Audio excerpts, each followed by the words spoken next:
Hello guys, welcome to our YouTube channel, and today we are going to learn how to log into our Bradford University's account.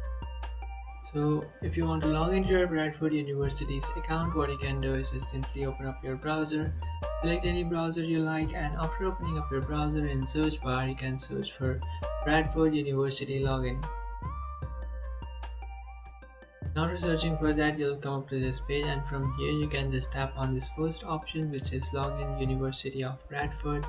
And now in order to log into your account, in the right side of your screen you have to enter your account's email address, then enter your account's password. After entering your account's password, you can just tap on login, and after tapping on login you'll successfully log into your account.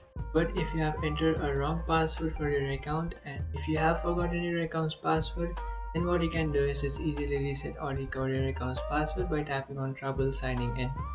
Just tap on trouble signing in, and after tapping on that option, now what you have to do is to recover your account, you just have to enter your email address and then tap on submit, and after tapping on submit you will receive an email address in your email account. You just have to open that email address, and in that email address you can easily reset or recover your account.